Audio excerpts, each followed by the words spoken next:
advantage of the retirement sale, you get access to the 12 days of Christmas Kettlebell Challenge. So you just get that as a free bonus for taking advantage of the retirement sale. Now this thing is such a good deal. I can't emphasize enough how much I want you to take advantage of this. Now, of course, I'm going to be the last person to say you shouldn't because it's my sale. But check this out. If you go to chroniclesofstrength.com/retirement sale, you'll see the page here, and you'll see that you get over 85% off this huge collection of awesome programs we offer throughout the year. So let me just quickly tell you about these, and I'll shut up. So here are the programs that retire. That means after this year, you can't get these anymore. And this is To get up off the mat without doing a tactical stand up. Like anytime, like if I see them getting off the mat, like I get dizzy, right?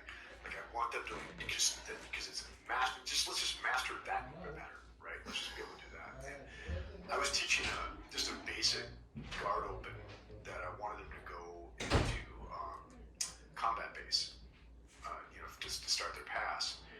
And I was surprised how many people, and some could, right, but how many people in the class just couldn't get their bodies into that position.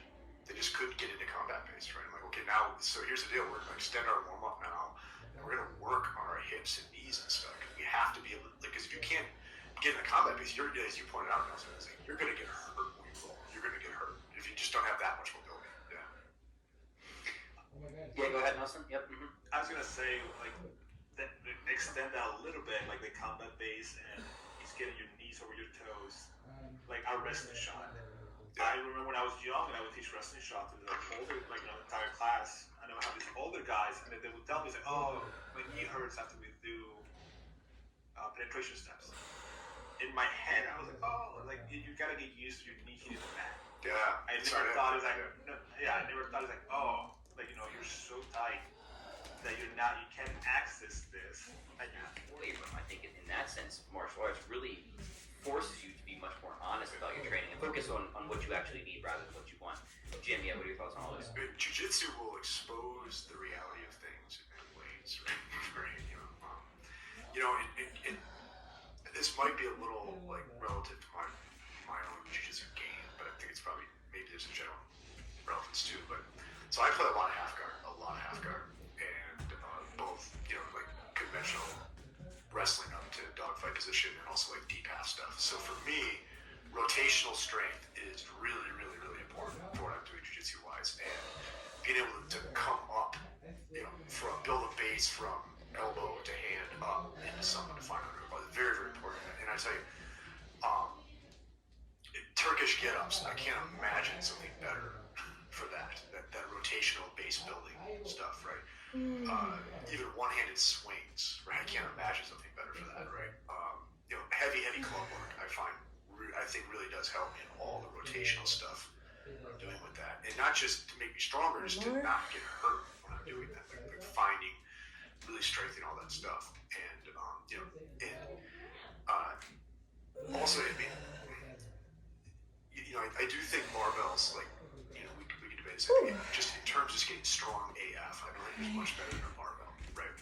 But if you have to ask yourself, do you need to be strong AF for what you're doing in jiu-jitsu? 15. Right? And at what point does that get upside down in terms of recovery and risk, right? And just distracting you from what's most needful, right? I was lucky, like I was already really, really very strong man when I started jiu-jitsu, so I didn't have to worry about getting stronger to do it. It was more for me to like find a way to get strong in the places I wanted to and using this stuff to build resilience. And for me, that means like I really don't use barbells anymore, not that anything against it. It just seems to me it's counterproductive for what I actually need on a strength training. Yeah. So Jim, let me ask you this, and then Nelson can add to it. Somebody's listening, like, okay, this sounds good to me. I'm not doing martial arts, but I want to mimic what you guys are doing.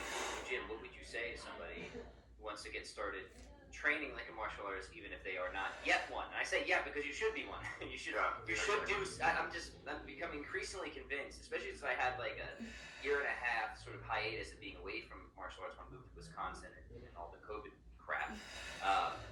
How much I was missing out on by not actually practicing. So I still had the martial arts mindset. My training was still kind of built on that mindset, but I just wasn't practicing martial arts for a year and a half. And yeah, that was a big problem. All right, It was a really missed opportunity. Or So wait, 6 yeah, keyword. comfort or sort of like my sense of like martial achievement out of like what I'm doing with barbells or kettlebells or running sprints and put it onto the thing that's most needful and the thing that's most important is the best test of me as a human being, which is jiu-jitsu, right? And so then I get more with less. It forced me to be a much more efficient thinker about my fitness training, right?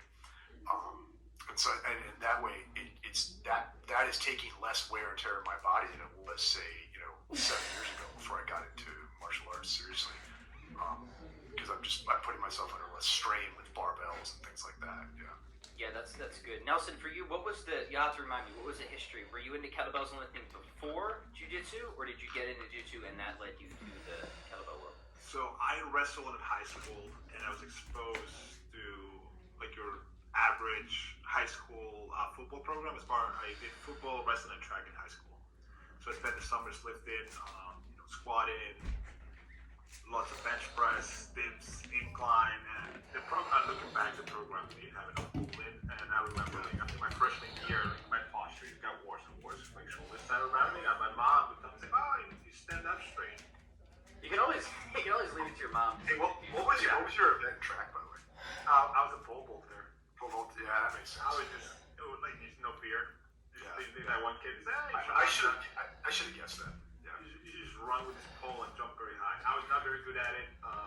We got this crazy Argentinian kid. Let's just have full vault, right? Yeah, pretty much. Yeah. It's like these South Americans have no fear. Exactly.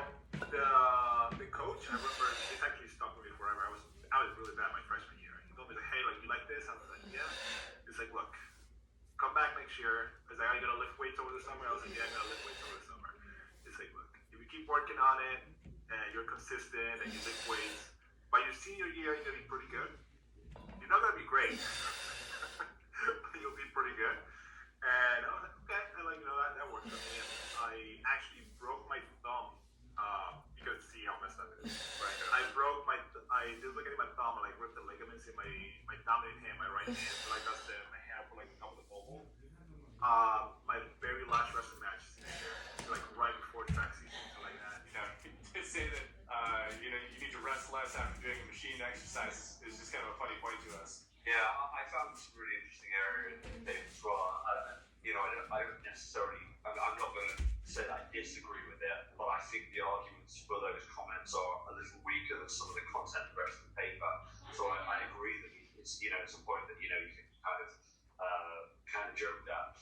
So the main thing about all of that is that when people talk about rest intervals, they're talking about rest intervals between sets of an exercise.